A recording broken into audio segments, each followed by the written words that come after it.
Hello friends, welcome back to my channel economics with Deepti. आज की class में मैं आपके साथ डिस्कस करूंगी about the land reforms in India.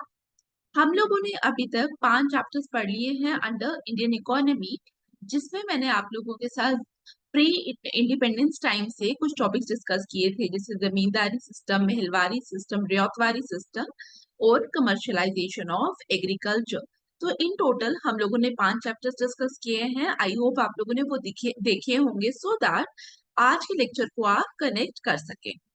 Land reforms in India के बारे में अगर हम बात करें तो आप लोगों को पुराने लेक्चर से एक आइडिया मिल गया होगा प्री इंडिपेंडेंस टाइम का।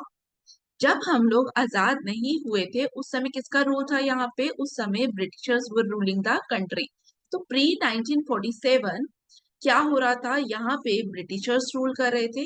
और आप लोगों को पता है कि जब ब्रिटिशर्स यहाँ पे रूल कर रहे थे, तो हम अगर एग्रीकल्चर के बारे में बात करें तो एग्रीकल्चर में वो क्या चाहते थे? नंबर वन, वो चाहते थे to extract the maximum revenue.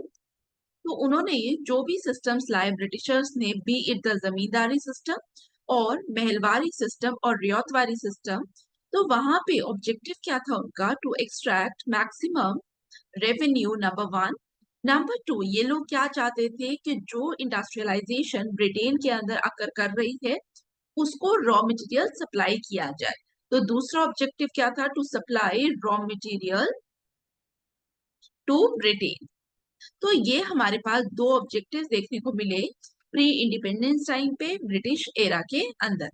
तो यहाँ पे इन दोनों ऑब्जेक्टिव्स को फुलफिल करने के लिए ब्रिटिशर्स ने क्या किया? हमारे इंडिया में जो एग्रीकल्चर सेक्टर था यहाँ पे न्यू लैंड सिस्टम्स लाए। न्यू लैंड सिस्टम जो लाए उनमें से हमें क्या क्या देखने को मिला? नंबर वन, जमींदारी सिस्टम हमें देखने को मिला। हमें नंबर टू, रियातवारी देखने को मिला। नंबर थ्री, हमें क्या देखने को मिला? हमें महलवारी सिस्टम देखने को मिला। और अगर आप लोगों ने लेक्चर्स पढ़े होंगे तो आपको पता होगा one of the consequence of these three systems is the commercialisation of agriculture. जहां पे हमें क्या देखने को मिला कमर्शियलाइजेशन ऑफ एग्रीकल्चर में? जहां पे इंस्टेड ऑफ फूड क्रॉप्स, जो हमारा फार्मर था उसको आउट ऑफ कंपल्शन क्या प्रोड्यूस करना पड़ा? उसको कैश क्रॉप्स प्रोड्यूस करनी पड़ी। तो यहाँ पे हमारे ये जो सिस्टम थे, zamindari, ryotwari, mahalwari and the commercialisation of agriculture, इसकी वजह से बहुत ज्यादा प्रॉब्लम्स आने लगी।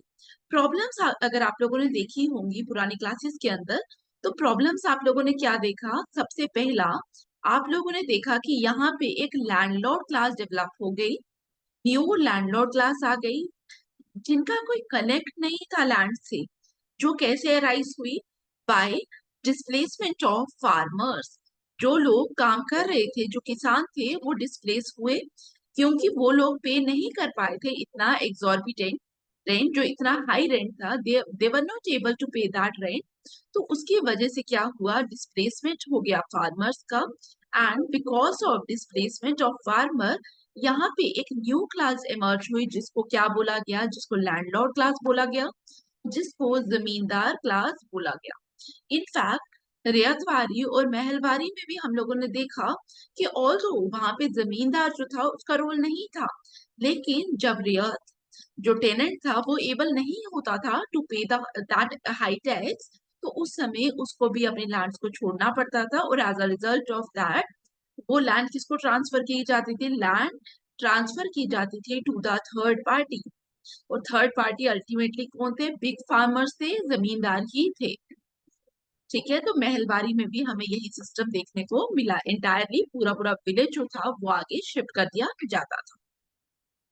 तो यही प्रॉब्लम्स को कैटर करने के लिए क्या हुआ इन फ्यूचर? जब गवर्नमेंट ऑफ इंडिया आई, ब्रिटिश सॉरी इंडिपेंडेंस मिली इंडिया को 1947 में, तो ब्रिटिश रूल खत्म हो गया। तो ब्रिटिश रूल के खत्म होने के बाद इंडिया में जब गवर्नमेंट आई, जब हमारा डेमोक्रेटिक सेटअप आया, तो अंडर द डेमोक्रेटिक सिस्टम हम लोगों को यहाँ पे इंडस्ट्रीज तो थी नहीं, क्योंकि आपको पता है primary sector, secondary sector and tertiary sector. तो सेकेंडरी और टर्शियरी जो था वो हमारा बहुत ज्यादा डेवलप नहीं था। अब primary sector that is the agricultural sector, वही एक ऐसा सेक्टर था जिसपे हम रिलाई कर सकते थे, बिकॉज हमारा ना ही सेकेंडरी सेक्टर इतना ज्यादा डेवलप था, ना ही हमारा टर्शियरी सेक्टर जो था, सर्विसेज सेक्टर, वो उतना ज्यादा डेवलप था। तो लेट हमें आज आके कहाँ पे फोकस करने की जरूरत थी, हमें एग्रीकल्चर पे फोकस करने की जरूरत थी। लेकिन हमारा जो एग्रीकल्चरल सेक्टर था वो भी बहुत ज्यादा क्या था, वो भी बहुत ज्यादा फ्रेगमेंटेड था, वहां पे भी बहुत ज्यादा डिस्ट्रप्शंस थी, डिस्टर्ब था ये सेक्टर बहुत ज्यादा because of the policies of British Raj. तो इस प्रॉब्लम को टैकल करने के लिए जो डेमोक्रेटिक गवर्नमेंट थी, जो 1947 के बाद इंडिया के अंदर सेटअप हुई, उसको क्या करना था, उसको एग्रीकल्चर को इनहांस करना था, एग्रीकल्चर को इम्प्रूव करना था। तो one of the step to improve the agriculture क्या था, that is your land reforms. ठीक है, that is your land reform. ठीक है, तो आपको एक आइडिया मिल गया कि लैंड रिफॉर्म्स है क्या। अब आगे बढ़ने से पहले अगर अभी तक आपने चैनल को सब्सक्राइब नहीं किया, देन आई रिक्वेस्ट कि आप चैनल को सब्सक्राइब कर ले, और साथ ही अगर आपको ये वीडियोस वैल्यूएबल लगती है then please like, share, subscribe and comment. And this is the brief introduction about me, आप पॉज करके देख सकते हैं। अब यहाँ पे जब हम कंटेंट्स के बारे में बात करेंगे, वन बाय वन हम देखेंगे। अगर आपको ये पीपीटी चाहिए होगी तो आप मुझे कमेंट बॉक्स में बता सकते हैं। सबसे पहले अगर हम हिस्टोरिकल बैकग्राउंड के बारे में बात करें, तो मैंने क्या बोला, हिस्टोरिकल बैकग्राउंड में दिमाग में क्या आएगा, दिमाग में आना चाहिए आपका land settlement system, be it the ryotwari, be it the zamindari system, be it the mahalwari system. तो हिस्टोरिकल बैकग्राउंड में सबसे पहले ब्रिटिशर्स ने जो लैंड सेटलमेंट सिस्टम लाया, हमारे दिमाग में वो आएगा। तो pre independence land tenure system में क्या था, feudal zamindari system, ryotwari system and mahalwari system. आपको जमींदारी सिस्टम भी पता है कि यहाँ पे क्या था, जमींदार जो था on the behalf of government वो रेंट को कलेक्ट करता था फ्रॉम पीजेंट्स और पे करता था टू द गवर्नमेंट। रियतवारी में क्या था, रियतवारी में डायरेक्ट लिंक था between the peasant and the government.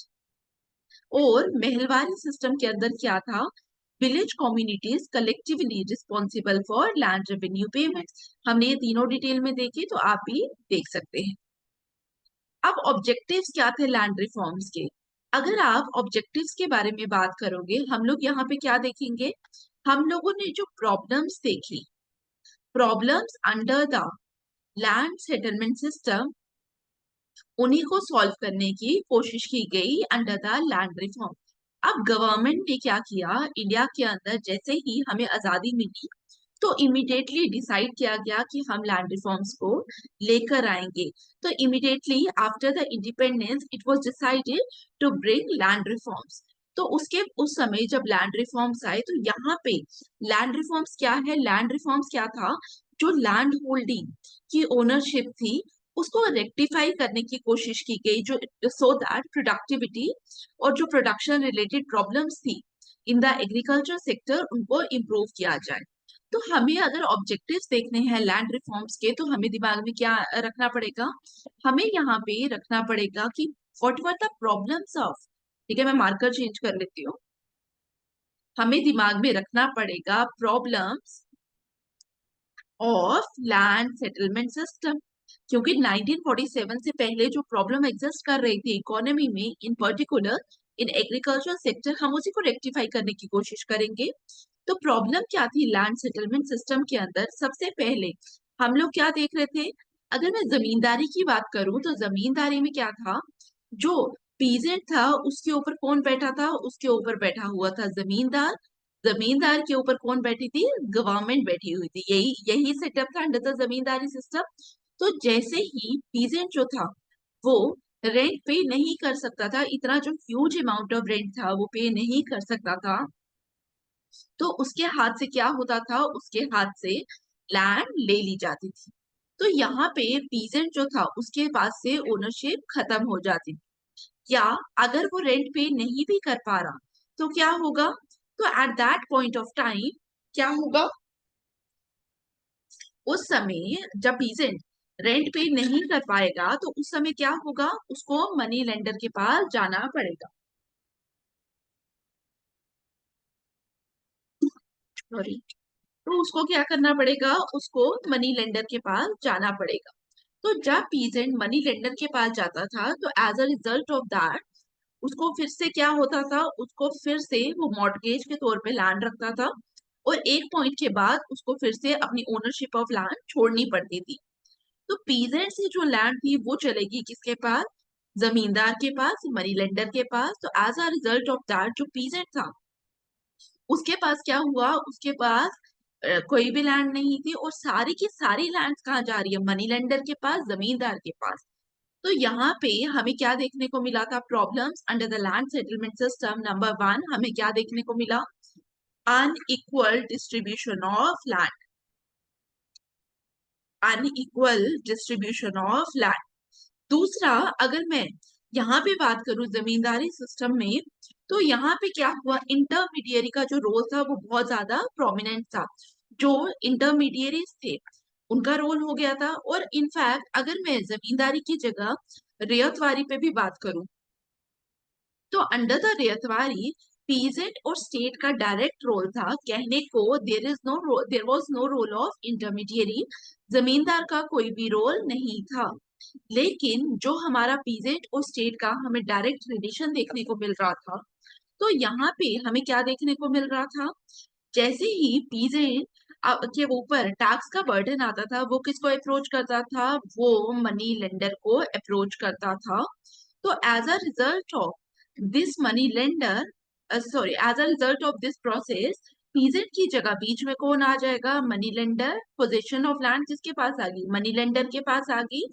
तो इंटरमीडियरी कहने को नहीं है, लेकिन स्टिल इंटरमीडियरी था वहां पे।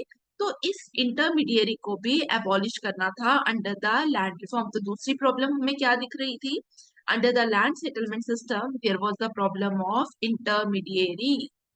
और तीसरा, अगर हम जमींदारी के बारे में बात कर रहे थे तो हम लोगों ने क्लास के अंदर भी ये देखा था, अंडर द जमींदारी सिस्टम हमें क्या देखने को मिलता था, पीजेंट जो है उसके पास कोई भी इंसेंटिव नहीं था टू इंक्रीज द प्रोडक्टिविटी। ठीक है, तो जो जमींदार था वो भी, उसका इमोशनल कनेक्ट नहीं था लैंड के साथ, तो इसलिए वो भी इन्वेस्ट नहीं करता था in that particular piece of land. तो यहाँ पे क्या था, प्रोडक्टिविटी जो थी वो क्वाइट लो थी। तो अगर आपसे कोई पूछे लैंड सेटलमेंट सिस्टम में या लैंड रिफॉर्म जब आए 1947 में, तो गवर्नमेंट ने क्या क्या प्रॉब्लम्स देखी, तो नंबर 1 गवर्नमेंट ने ये देखा कि इक्विट अनइक्वल डिस्ट्रीब्यूशन ऑफ लैंड है। तो गवर्नमेंट ने बोला कि हमारा लैंड रिफॉर्म का फर्स्ट ऑब्जेक्टिव क्या होना चाहिए, फर्स्ट ऑब्जेक्टिव होना चाहिए इक्विटेबल लैंड डिस्ट्रीब्यूशन।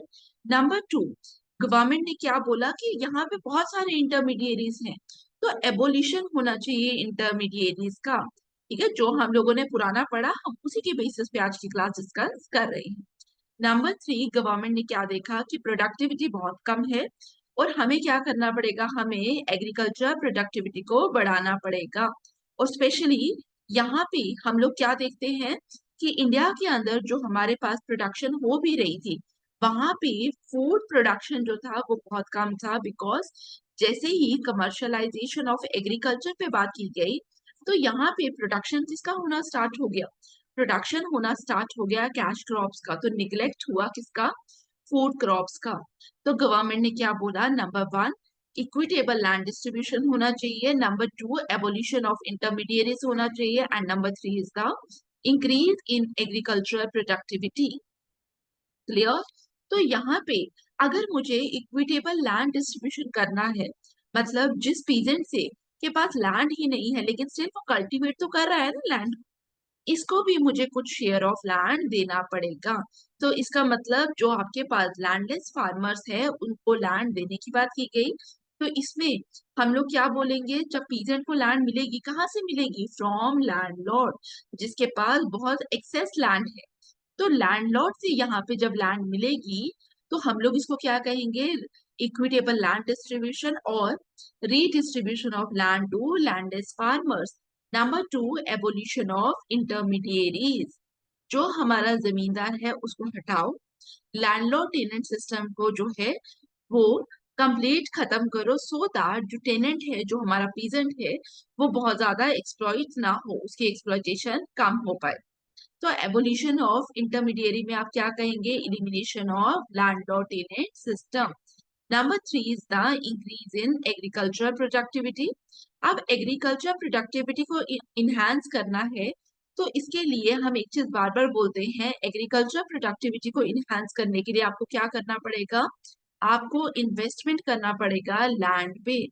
ठीक है, चाहे आप इरिगेशन सिस्टम के ऊपर इन्वेस्ट कर रहे हो, चाहे बेटर सीड्स प्रोवाइड कर रहे हो, तो कुछ ना कुछ इंसेंटिवाइज करना पड़ेगा so that agriculture productivity enhance कर पाए।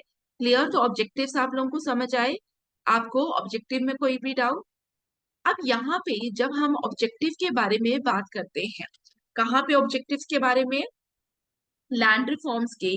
तो अगर आपसे मैं मोटा मोटा पूछूं कि ऑब्जेक्टिव्स क्या है लैंड रिफॉर्म्स के, तो नंबर 1 ऑब्जेक्टिव्स में आप लोग क्या बोलेंगे? नंबर 1 आप बोलेंगे एबोलिशन ऑफ इंटरमीडिएरी। आप लिख लेना इसको, abolition of intermediary first objective है। ठीक है। नंबर 2 हम लोग किसके बारे में बात करेंगे? हम टेनेंसी रिफॉर्म्स के बारे में बात करेंगे कि standard of living of tenant जो है उसको इम्प्रूव किया जाए, और टेनेंट का जो स्टैंडर्ड ऑफ लिविंग है उसको कैसे इम्प्रूव किया जाएगा? Through equal distribution of land. ठीक है। नंबर 3 हम यहाँ पे लैंड सीलिंग के बारे में बात करेंगे, ये मैं अभी आपके साथ थोड़ी देर में डिस्कस करूंगी, तो बी पेशेंट। नंबर 4 हम यहाँ पे लैंड कंसोलिडेशन पे बात करेंगे।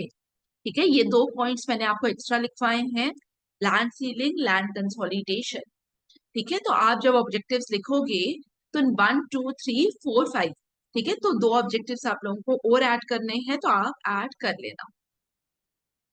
अब यहाँ पे जब हम लोगों ने बोला कि एबोलिशन ऑफ जमींदारी के बारे में बात की जाएगी, तो एबोलिशन ऑफ जमींदारी में आप लोगों ने क्या देखना है कि जैसे ही हम लोग इंडिपेंडेंट हुए, तो उस समय इंडिपेंडेंस के टाइम हम लोगों के यहाँ पे क्या हुआ?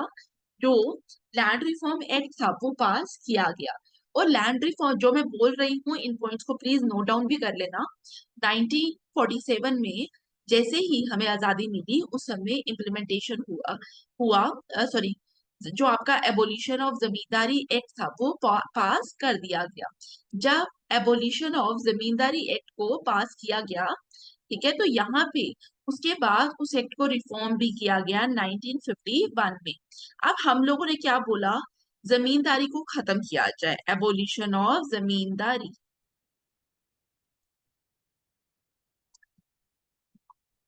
अब यहाँ पे आपको समझना पड़ेगा कि ऑल्दो हमने बोला कि जो जमींदारी एक्ट है उसको, एबोलिशन ऑफ जमींदारी एक्ट उसको इम्प्लीमेंट किया जाना चाहिए और रिफॉर्म भी हो गया वो 1951 के अंदर, लेकिन ये जो एक्चुअल प्रॉब्लम थी वो टिल डेट जो है वो परसिस्ट कर रही है। जो जमींदारी की प्रॉब्लम है वो आज भी है।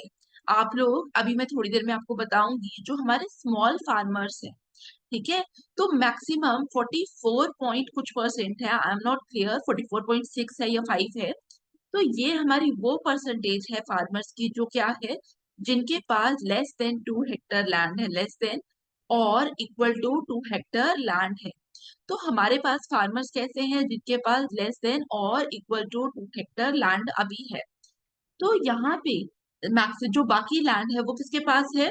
नियर अबाउट 56% जो लैंड है हमारी वो किसके पास है? वो बिग लैंडलॉर्ड के पास है। और बिग लैंडलॉर्ड्स ही हमारे क्या थे? जमींदार थे। तो हम लोगों ने यहाँ पे क्या देखा कि जमींदारी की प्रॉब्लम, ऑल्दो एक्ट पास किया गया 1951 में, रिफॉर्म भी आया उस एक्ट में, लेकिन प्रॉब्लम स्टिल परसिस्ट कर रही है। अब प्रॉब्लम क्यों परसिस्ट कर रही है? देखो, इसके पीछे क्या है? इसके पीछे there are certain implementation reasons. Implementation में प्रॉब्लम होती है। एक्ट तो आ गया बट इम्प्लीमेंट करना है। अब अगर हम जमींदारी के बारे में बात करें तो यहाँ पे प्रॉब्लम क्या थी? जमींदार को बोला गया कि रीडिस्ट्रीब्यूशन ऑफ लैंड होना चाहिए, तभी तो एबोलिशन ऑफ जमींदारी एक्ट जो है वो एग्जिस्ट करेगा। तो अगर जमींदारी को खत्म करना था तो क्या करना पड़ता? हमें रीडिस्ट्रीब्यूशन ऑफ लैंड पे फोकस करना पड़ता। किस पे? Redistribution of land. लेकिन इन रियलिटी जो आपका लैंडलॉर्ड था, जो जमींदार था, उसके पास बहुत ज्यादा अमाउंट ऑफ लैंड थी, उसके पास बहुत एक्सेस में लैंड थी, वो लैंड को छोड़ना नहीं चाह रहा था, और लैंड को छोड़ना नहीं चाह रहा था। इसका मतलब क्या है? अब गवर्नमेंट ने तो बोल दिया आप this much amount of land रख सकते हो, लेकिन कोई क्लियर डेफिनेशन नहीं थी। कोई भी क्लियर डेफिनेशन नहीं बताई गई कि कितनी अमाउंट ऑफ लैंड को एक्चुअली रखा जा सकता है। तो इसके लिए क्या बोला गया कि अ, आपको इतनी लैंड रखनी है, लेकिन क्या मुझे वो लैंड पर्सनल कल्टीवेशन के लिए रखनी है, या जो लैंड है वो मैं हाउस होल्ड में बाकी मेंबर्स के नाम पे ट्रांसफर कर सकता हूँ या कर सकती हूँ। इन चीजों के बारे में बोला ही नहीं गया। और काफी इंस्टांसेस ऐसे देखने को मिले जहां पे जो एक्सेस लैंड थी वो ट्रांसफर कर दी गई to the name of certain animal. हो सकता है किसी का घर पे कोई जानवर था, उसके नाम पे ट्रांसफर की गई। तो यहाँ पे फैमिली मेंबर्स के नाम पे ट्रांसफर की गई। आपके यहाँ पे किसके नाम पे ट्रांसफर की गई? कैटल के नाम पे ट्रांसफर की गई। तो आप लोग क्या देखेंगे कि यहाँ पे बहुत ज्यादा इम्प्लीमेंटेशन इश्यूज हमें देखने को मिले। क्लियर? तो फर्स्ट पॉइंट कि हम लोग बेशक बोलते हैं कि जो हमारा एक्ट था abolition of zamindari act, sorry, वो इंडिपेंडेंस के बाद लाया गया, लेकिन इन रियलिटी उसकी इम्प्लीमेंटेशन में बहुत सारी प्रॉब्लम्स देखने को मिली। फिर अदर देन दिस यहाँ पे प्रॉब्लम क्या हुई? जो हमारे परमानेंट सेटलमेंट के एरियाज थे, परमानेंट सेटलमेंट कहाँ पे आई थी आप लोग मुझे कमेंट में बताइए। परमानेंट सेटलमेंट के जो हमारे पास एरियाज थे, कैसे? बंगाल, बिहार, उड़ीसा, राजस्थान, ये कुछ एरियाज थे जहाँ पे जमींदारी सिस्टम था। उन एरियाज के अंदर लैंड रिफॉर्म्स में बहुत सारी हमें प्रॉब्लम देखने को मिली। वहां पे इट वाज क्वाइट डिफिकल्ट कि हम लोग लैंड रिफॉर्म्स को इम्प्लीमेंट कर सके। क्यों? बिकॉज ये वो एरियाज थे जहाँ पे हमारे पास प्रॉपर लैंड रिकॉर्ड्स जो थे वो प्रेजेंट ही नहीं थे। हमें पता ही नहीं था कि एक्चुअली लैंड कहाँ से बिलोंग करती थी, नहीं कोई आइडिया ही नहीं था। लेकिन इंस्टेड ऑफ दिस जो टेम्पररी सेटलमेंट के एरियाज थे जहाँ पे महलवारी, रियातवारी रियातवारी सेटलमेंट की गई थी, तो उन टेम्पररी सेटलमेंट के एरियाज जैसे यूपी हो गया, एमपी हो गया, बिकॉज लैंड रिकॉर्ड्स जो थे वो अवेलेबल थे, तो यहाँ पे it was quite easier to implement the land reform system. ठीक है, because of the availability of land record. तो फर्स्ट पॉइंट आप लोगों को सब कुछ समझ आया, abolition of zamindari. Number two, tenancy right. जब हम टेनेंसी राइट्स के बारे में बात करते हैं तो हम लोगों को लैंड सेटलमेंट सिस्टम में एक प्रॉब्लम देखने को मिली। लैंड सेटलमेंट सिस्टम में हमें क्या प्रॉब्लम देखने को मिली? Under the land settlement system हम लोगों ने क्या देखा? हमने देखा कि वहां पे क्या था? Rents were quite high. Rents were quite high, number one, rent जो थे बहुत हाई थे। दूसरा, अगर आपका जो पीजेंट है, टेनेंट था, अगर वो समहाउ रेंट देने में लेट कर देता था या कभी नहीं भी दे पाता था, तो उसको क्या देना छोड़ना पड़ता था? उसको अपनी लैंड जो थी उसको डिसोन करना पड़ता था, यही करना पड़ता था। तो हमें दूसरी प्रॉब्लम दिखी, सिक्योरिटी ऑफ टेन्योर। तो इन्हीं दोनों प्रॉब्लम्स को सॉल्व करने की कोशिश की गई थ्रू लैंड रिफॉर्म्स। और यहाँ पे टेनेंसी रिफॉर्म्स में हम लोगों ने क्या बोला? सबसे पहले रेंट क्या होना चाहिए? रेट रेगुलेट होना चाहिए, रेगुलेशन ऑफ रेंट होना चाहिए। नंबर टू, यहाँ पे क्या होना चाहिए? Security of tenure, regulation of rent. और number two is the security of tenure. Regulation of rent पे तो बोला गया कि जो बहुत ज्यादा हाई रेंट थे, जैसे 75-80% के रेंट, उनको खत्म करो। ठीक है, ये कोई जस्टिफाइड नहीं था कि आप 60, 65, 75 आप इतने हाई जो रेंट है आप उनको चार्ज करो। This was not justified. और सिक्योरिटी ऑफ टेन्योर में बोला गया कि अगर आपकी लैंड के ऊपर कोई पीजेंट, कोई टेनेंट काम कर रहा है तो आप उसको निकाल नहीं सकते। तो यहाँ से एक तो बोला गया कि क्या होगा? No removal of tenant outside the law of the state. दूसरा यहाँ पे क्या बोला गया? लैंड जो है जो टेनेंट से ली गई है could be only used for personal cultivation. ठीक है, तो आप उनको पर्सनल कल्टीवेशन के लिए यूज कर सकते हो। आप ये नहीं है कि उस लैंड को, आपके पास जो बहुत सारी लैंड है एग्रीकल्चरल लैंड, आप उसको किसी इंडस्ट्रियलिस्ट को सेल कर दो। तो जो हमारे पास एग्रीकल्चर लैंड थी उसको बोला गया कि आपको सिर्फ पर्सनल कल्टीवेशन के लिए यूज करनी है। इट्स नॉट लाइक कि आप आपसे कोई बहुत बड़ा लैंडलॉर्ड खरीदने आया फॉर इंडस्ट्रीज, आप इंडस्ट्रीज लगाना स्टार्ट हो गए, क्योंकि आप डर इतना आ गया था लैंड रिफॉर्म्स का कि कुछ तो करोगे ना, तो क्या करोगे, तो ये भी बोला गया।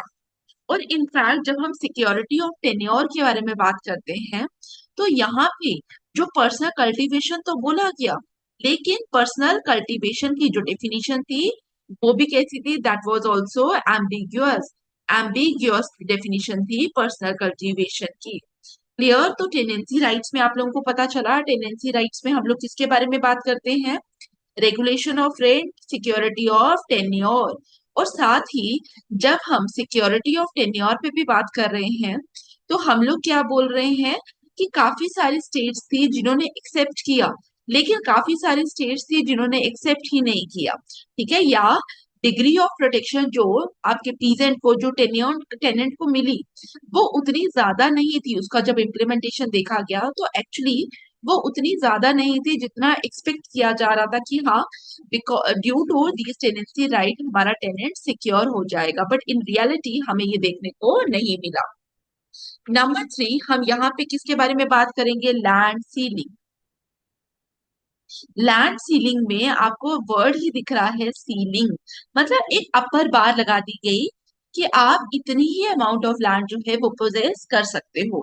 अगर आप लैंड सीलिंग के बारे में बात करो तो इसको हम दो तरीके से देख सकते हैं। Number 1, ceiling on future holding, कि आप फ्यूचर में कितनी लैंड को पोजेस कर सकते हो। Number 2, ceiling on existing holdings, ceilings on existing holding. अब लैंड रिफॉर्म के अंदर याद रखना, सीलिंग ऑन एग्जिस्टिंग होल्डिंग पे बात की गई, ना कि सीलिंग ऑन फ्यूचर होल्डिंग। बात किस पे की गई, सीलिंग ऑन एग्जिस्टिंग होल्डिंग। अब बोला गया कि आप एक पर्टिकुलर अमाउंट ऑफ लैंड ही पोजेस कर सकते हो। द रीजन बीइंग कि जो लैंड है वो क्या है, लैंड की जो सप्लाई है that is limited, in elastic है। रिकार्डो की थियरी याद है, रिकार्डो थियरी ऑफ डिस्ट्रीब्यूशन। तो वहां पे भी जब हम डायग्राम बनाते थे तो हम इस तरीके से दिखाते थे सप्लाई ऑफ लैंड। हम बोलते थे कि जो सप्लाई ऑफ लैंड है दैट इज इन इलास्टिक। तो यहाँ पे भी बोला गया जो सप्लाई है वो इन इलास्टिक है, उसको चेंज नहीं किया जा सकता। तो जब सप्लाई ऑफ लैंड जो इन इलास्टिक है उसको हम चेंज नहीं कर सकते, तो इसका मतलब कहीं ना कहीं एक बार होना चाहिए कि आप कितनी लैंड को ओन कर सकते हो। लेकिन एक तो प्रॉब्लम ये थी कि फ्यूचर में आप कितनी होल्डिंग्स अपने पास रख सकते हो उसके बारे में यहाँ बात नहीं की गई, क्योंकि ऑल दो आज तो आपने टेनेंट को लैंड दे दी, कल को वही टेनेंट को वापस फोर्सिबली जो लैंडलॉर्ड है वो उससे परचेज भी तो कर सकता है ना। तो फ्यूचर में इसमें बात ही नहीं की गई कि क्या होगा। और दूसरा यहाँ पे आप कितनी लैंड अपने पास होल्ड कर रहे हो उसमें भी बहुत सारी, उस लॉ में भी प्रॉब्लम थी कि अगर बोला गया कि जो मैक्सिमम लैंड है जो होल्ड की जाएगी वहां पे काफी सारा, मैंने अभी आपको बताया काफी सारी लैंड को कहाँ रखा गया, under the category of personal cultivation. कहाँ पे, under the category of personal cultivation, वहां पे रखा गया। फैमिली मेंबर्स के नाम पे डाल दी गई। काफी सारी लैंड जो थी वो बेनामी लैंड थी। एक्चुअली वहां पे डॉक्यूमेंट के ऊपर कैटल का नाम है, आपके पास जो गाय भैंसे हैं उनका नाम लिखा गया, आपका ओनर का नाम ही नहीं लिखा गया, या किसी ऐसे पर्सन का नाम लिखा गया है लैंड की जो रिकॉर्ड्स थे जो एक्चुअली एग्जिस्ट ही नहीं करा। तो दीज वर द प्रॉब्लम जो हमें कहाँ देखने को मिली, under the land ceiling act. Clear? यहाँ तक किसी को डाउट होगा तो आप मुझे कमेंट बॉक्स में पूछ सकते हैं। ठीक है? अब चैलेंजेस इन इम्प्लीमेंटेशन के बारे में बात की जाए तो unequal land distribution, centuries of feudal land ownership pattern, क्योंकि रिकॉर्ड्स ही नहीं है किसको एक्चुअली डिस्ट्रीब्यूट करनी है, तो उसके लिए हमें रिकॉर्ड चाहिए था। रेजिस्टेंस फ्रॉम लैंडेड एलीट, जिसके पास बहुत ज्यादा अमाउंट ऑफ लैंड है, जो लैंडलॉर्ड क्लास थी, उससे हमें बहुत ज्यादा, गवर्नमेंट को उससे बहुत ज्यादा प्रेशर था, उससे बहुत ज्यादा रेजिस्टेंस आ रहा था उस क्लास से कि हम अपनी ओनरशिप ऑफ लैंड को छोड़ेंगे नहीं। तो रेजिस्टेंस आ रहा था फ्रॉम लैंडेड इलियट्स। इनफैक्ट जब हम रेजिस्टेंस फ्रॉम लैंडेड इलीट के बारे में बात करेंगे तो यहाँ पे हमें क्या देखने को मिल रहा था, जो लैंडेड इलीट थे, जो लैंडलॉर्ड क्लास थी, जो जमींदार क्लास थी, वो क्या कर रही थी, वो क्लास इन पर्टिकुलर क्या कर रही थी, ये वाली जो क्लास थी, ये टेनेंट को धमका रही थी, थ्रेटन कर रही थी, और काफी सारे केस में इन्होंने अपने पास गुंडे रखे होते थे कि अगर बीट करने की भी जरूरत हो, अगर मारने की जरूरत है उन टेनेंट को, तो आप मार के धमका के उनको डराइए और उनको फोर्सिबली बोलिए कि आप हम आपको, अगर गवर्नमेंट बोलती है कि सब्सिडाइज रेट्स में लैंड ले लीजिए, तब भी आप लैंड नहीं लोगे।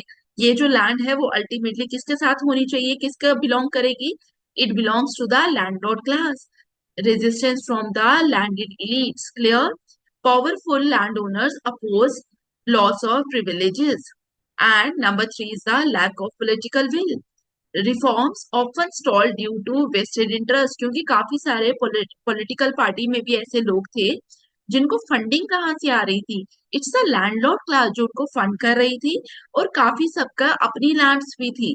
तो इसीलिए लैक ऑफ पॉलिटिकल विल भी हमें यहाँ देखने को मिला। क्लियर? यहां तक सबको समझ आया? फिर की reforms introduce. Number one is the abolition of zamindari, जो मैंने अभी आपको पढ़ाया, एक बार रीड कर लीजिए। Zamindari abolition eliminated the zamindari system, transferring land ownership to cultivator. Number two, jagirdar abolition. Jagirdari जो है वो मैंने आप लोगों के साथ जब जमींदारी सिस्टम डिस्कस किया था, तो उस समय मैंने आपको जागीरदारी के बारे में बताया था। Abolish the Jagirdari system, granting land rights to peasants. Number three, abolition of Mehalwari system. Replace the Mehalwari system with direct state-peasant relation. अब आप में से काफी लोग सोच रहे होंगे कि क्यों हम रियतवारी को एबॉलिश नहीं कर रहे, बिकॉज रियतवारी में ऑलरेडी डायरेक्ट स्टेट और पीजेंट का रिलेशन है। इसीलिए याद रखना, यहाँ पे हम रियतवारी के बारे में नहीं लिखते हैं, रियतवारी एबॉलिशन के बारे में नहीं लिखते हैं। Ceiling on land holding, imposed land ceiling, restricted maximum land ownership to prevent land concentration. Number two, redistribution of surplus land, redistributed excess land to landless farmers and agricultural laborers. Number three is the abolition of intermediaries. Clear? ये चीजें तो repeat हो रही हैं। आप tenancy reforms के बारे में बात करेंगे। एबोलिशन ऑफ जमींदारी सिस्टम पढ़ लिया है। Regulation of rent and tenure मैंने अभी आपको बताया था। कैप्ड रेंट मतलब एक ऊपर अपर लिमिट होनी चाहिए कि यही आपका रेंट हो सकता है, आप इसके बियॉन्ड चार्ज नहीं कर सकते। Capped rent and provided security of tenure to tenants, conferment of ownership rights, granted ownership rights to tenant cultivating the land. Clear यहाँ तक सबको? यहाँ तक कोई प्रॉब्लम? अब अगर हम बात करें इम्पैक्ट क्या हुआ इन लैंड रिफॉर्म्स का, नंबर वन, यहाँ पे ऑब्जेक्टिव क्या था? Equitable land distribution. तो कुछ हद तक ये चीज अटेन की गई, बहुत ज्यादा नहीं की गई, बट सर्टेन अमाउंट तक ये चीज जो है वो वो हम लोग कर पाए। इक्विटेबल लैंड डिस्ट्रीब्यूशन, इनफैक्ट मैं आप लोगों के लिए 2 से 3 दिन के अंदर कुछ शॉर्ट वीडियोस लाऊंगी जिसमें हम लोग भू आधार इन चीजों के बारे में पढ़ेंगे। जो इकोनॉमिक सर्वे के अंदर जब हम एग्रीकल्चर कर लेंगे ना, तो मैं इकोनॉमिक सर्वे की कुछ टर्म्स है उसके बारे में भी एक वीडियो ऐड करूंगी, तो आप उस वीडियो को जरूर देखना। तो उसका लिंक आपको मेरे Telegram group economics with Deepti पे अवेलेबल हो जाएगा। Equitable land distribution reduce income inequality and improve social justice. Number two, increase agriculture productivity, मैंने स्टार्टिंग में बताया था। Incentivize farmers to invest in land improvement, empowerment of marginalized communities, provided land ownership rights to landless farmers and sharecroppers. In fact, जब हम second point पे बात कर रहे हैं, अगर आपके पास ओनरशिप ऑफ लैंड है तभी आप उस लैंड पे इन्वेस्ट करोगे, और लैंड रिफॉर्म जो था वो आप लोगों को ओनरशिप ऑफ लैंड देने का ही प्रॉमिस कर रहा है ना, तो that's why, because ownership of land दी जाएगी यहाँ पे टेनेंट को, दैट्स वाई यहाँ पे इंक्रीज एग्रीकल्चर प्रोडक्टिविटी पे बात की जाएगी। ठीक है? तो यहाँ पे हम लोगों ने ये पॉइंट्स डिस्कस कर लिए। Then increase in agriculture productivity, improve land distribution, adoption of modern farming technique, क्योंकि अब तो आपकी लैंड है, अब आप जितने मर्जी पैसा उस पर इन्वेस्ट कर सकते हो, अब आपको पता है उसका जो भी रिटर्न आएगा अब आपके पास है। Consolidation of land holding.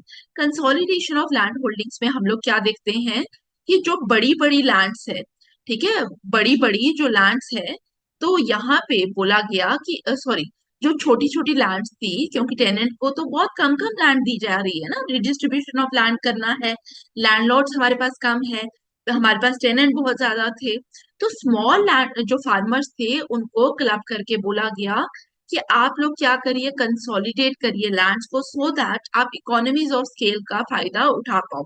Economies of scale in the sense कि अगर 10 फार्मर्स मिलते हैं और आपस में लैंड को इकट्ठे करते हैं, अब जो भी उनको रॉ मटेरियल चाहिए, लेट से उनको सीड्स चाहिए, तो सीड्स को वो क्या कर सकते हैं, बल्क में परचेज कर सकते हैं। तो जब बल्क ऑर्डर देंगे वो, तो उनको क्या होगा, उनको चीपर रेट्स में वो जो हमारे पास सीड्स है वो उनको चीपर रेट्स में अवेलेबल होंगे।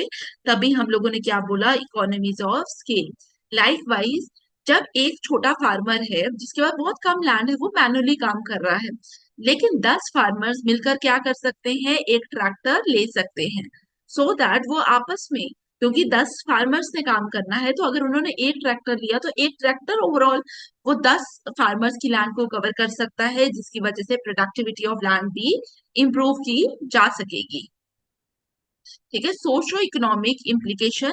अब जो टेनेंट जो लैंडलेस था, अगर उसको लैंड मिल जाएगी तो उसके पास क्या आ जाएगा, उसके पास सोर्स ऑफ इनकम आ जाएगा।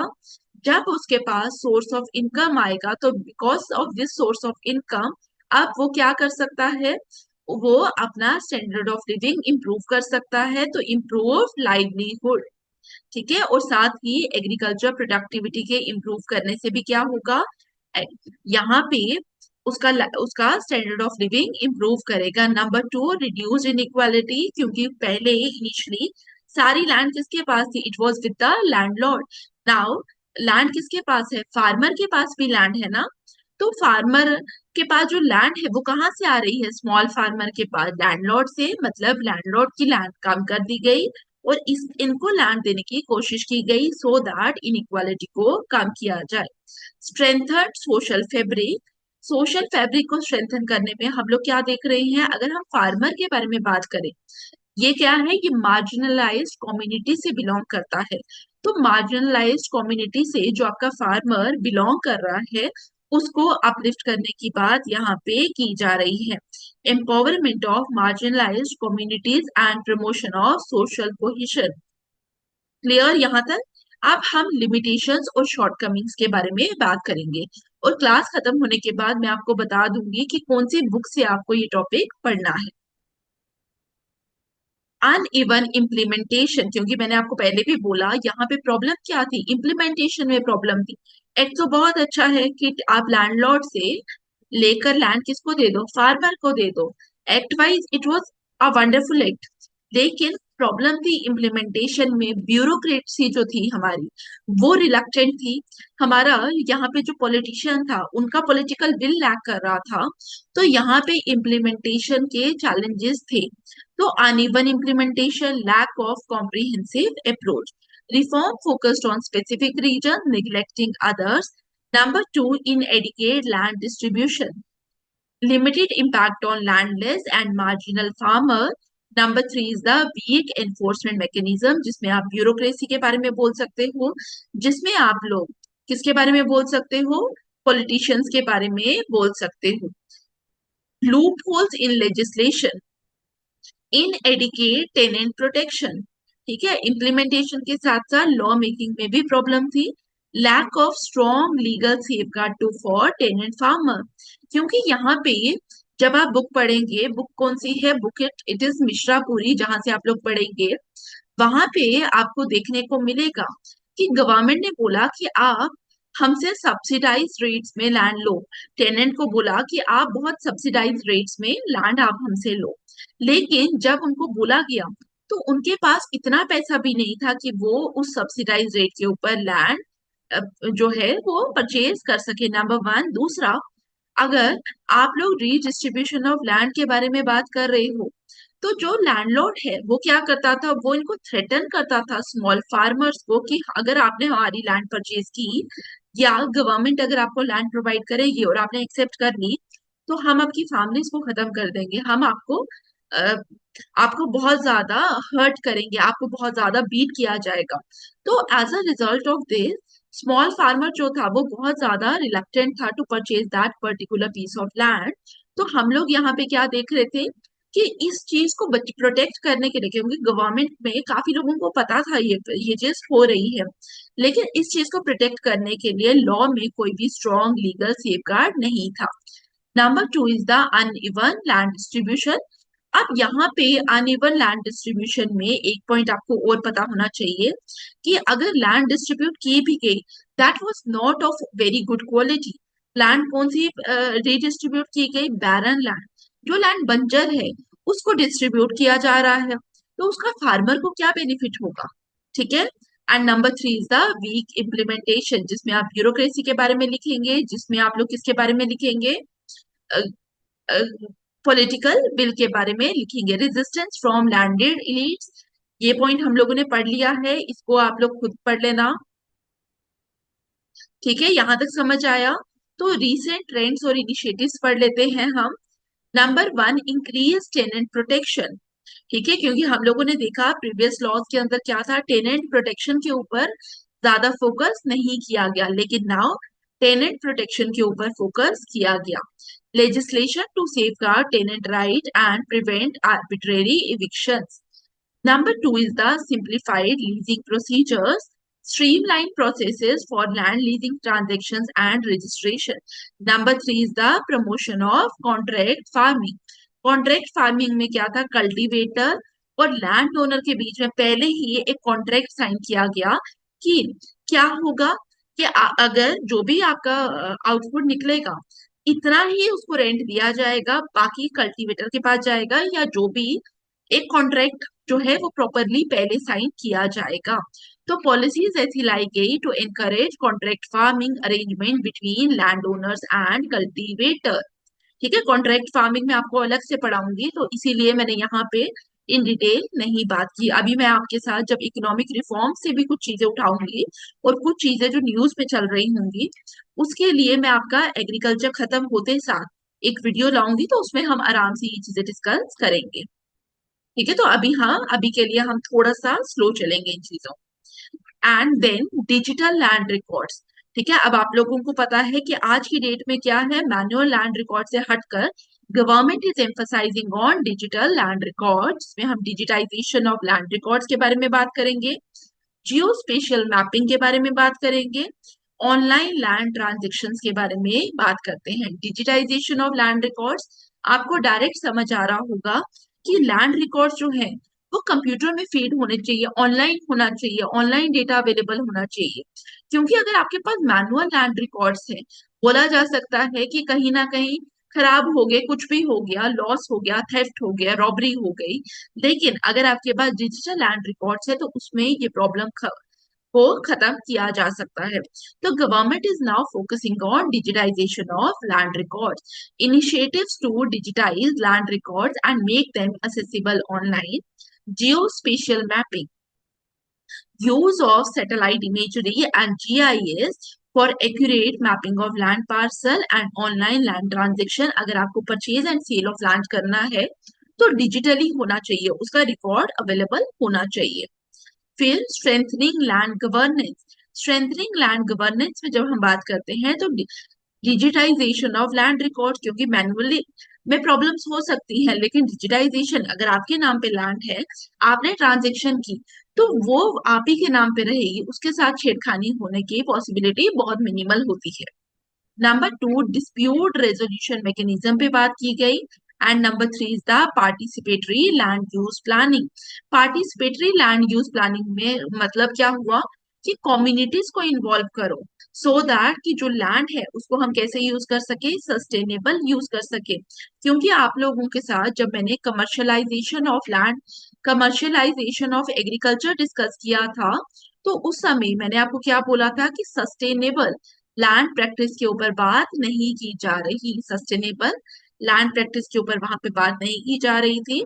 लेकिन लैंड को अगर हमें यूज करना है तो लैंड तो हमारा लॉन्ग टर्म एसेट है, तो उसको उसको हमें बचा कर रखना पड़ेगा। दैट्स वाई यहाँ पे फोकस किया गया on the participatory land use planning. Clear?